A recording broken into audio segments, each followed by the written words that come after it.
আসসালামু আলাইকুম প্রিয় বন্ধুরা, আশা করি ভালো আছেন। ফেসবুক সম্বন্ধে অনেকেই জানে না, যারা মিলিয়ন মিলিয়ন ভিউ কিন্তু আপনি 1 টাকাও ইনকাম নাই। কেন জানেন?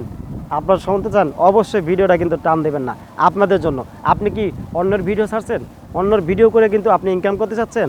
যদি পারবেন, কিন্তু ওই গাইডলাইন মেনে কিন্তু আপনি চলতে হবে। ফেসবুক কিন্তু আপনাকে ট্যাক্স দেবে। যেরকম আপনি একটা 1 মিলিয়ন একটা ভিউ হয়েছে অন্যের ভিউ, কিন্তু ওই ভিডিও কিন্তু আপনাকে কোনো ডলার দিবে না, খালি ভিউ হতে থাকবে। আমার একটা বন্ধু যে অন্যের ভিডিও ছেড়ে মিলিয়ন মিলিয়ন 10 মিলিয়ন 5 মিলিয়ন এরমভাবে ভিউ পাইছে, কিন্তু কোনো সেট আপও পায় নাই, কোনো কিছুই পায় নাই, কোনো ইনকামও পায় নাই। তাই সে আরেকজন বন্ধু আছে, সে মেসেজ করছিল যে ভাই আমার তো কোনো মিলিয়ন ভিউ নাই, 1 মিলিয়নও ভিউ নাই, 1000 2000 সেন্টেও কিন্তু আমি ইনকাম করতে পারতেছি। তাহলে সেই বুঝতে পারেন সে